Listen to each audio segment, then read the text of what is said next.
আসসালামু আলাইকুম আমার কলিজার ভাই ও বোনেরা এই চ্যানেলে আমনেগো হকগলরে স্বাগতম।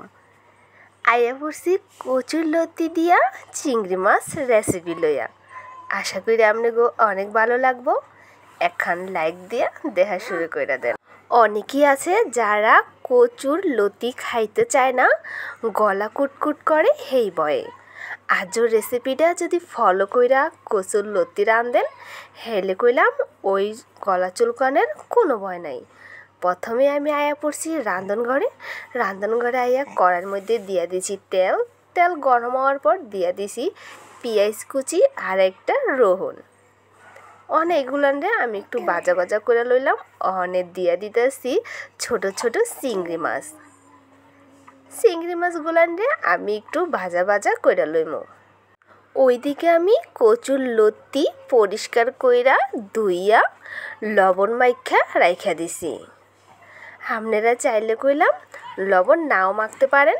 যারা গলা কুটকুটানের বয়ে লতি খান না হেরা কইলাম অবশ্যই লতিরে লবণ মাইখা রাইখা দিবেন।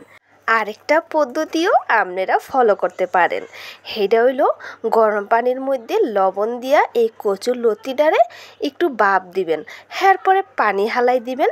চিংড়ি মাছগুন ভাজার পরে একটু পানি দিয়ে দিছি, এর মধ্যে দিয়ে দিলাম স্বাদ মতো লবণ, হলদির গুঁড়া আর হইল মরিচের গুঁড়া। জাল আপনাগো পছন্দ মতো দিয়া লইবেন। কেউ কম খায় কেউ বেশি খায়, তো আমি বেশি খাই হের লেগে কইলাম আমি একটুখানি বেশি দিছি। মশলাগুন ভালো করে কষায় লইমু।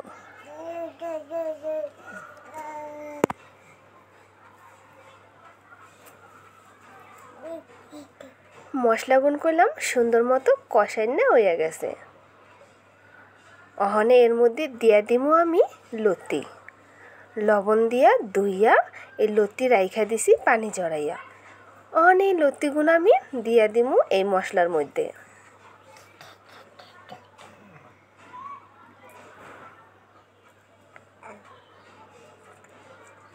সবগুলো লতি আমার দেওয়া হয়ে গেছে। আমি সুন্দর কইরা এই লতি আর মশলা একসাথে মিশাইয়া লইমু।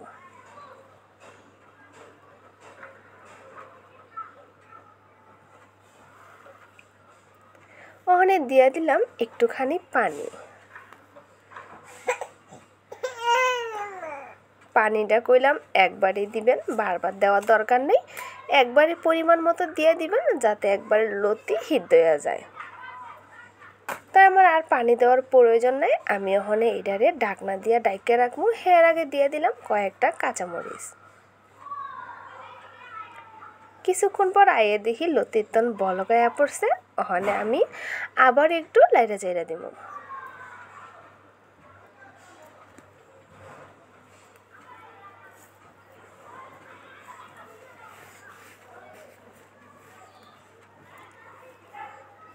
কিছুক্ষণ পর ডাইকা দিমু, আবার এটারে খুইলে একটু লাড়াচাড়া করবো।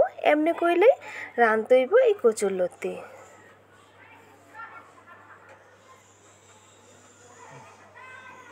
তো লতিটা করে আমার সিদ্ধ হয়ে গেছে। এটা যেহেতু দেশি লতি, সিদ্ধ হইতে করলাম বেশি দেরি লাগে না। আর এই লতিটা খাইতে কিন্তু জম্মের টেস্ট।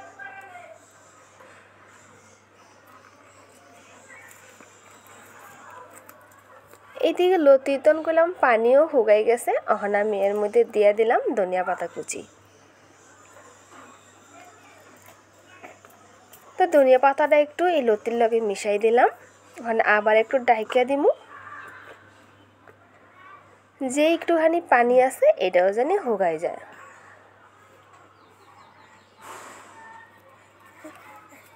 তাই আয়া পড়লাম কিছুক্ষণ পরে আমার লতির রান্ধন করলাম একেবারে কমপ্লিট। তাই আপনারা এমনি করে লতির রাইন্দা খাইতে পারেন, এতে কিন্তু আপনাকে গলা চুলকাইব না আর স্বাদ করলাম দ্বিগুণ পাইবেন।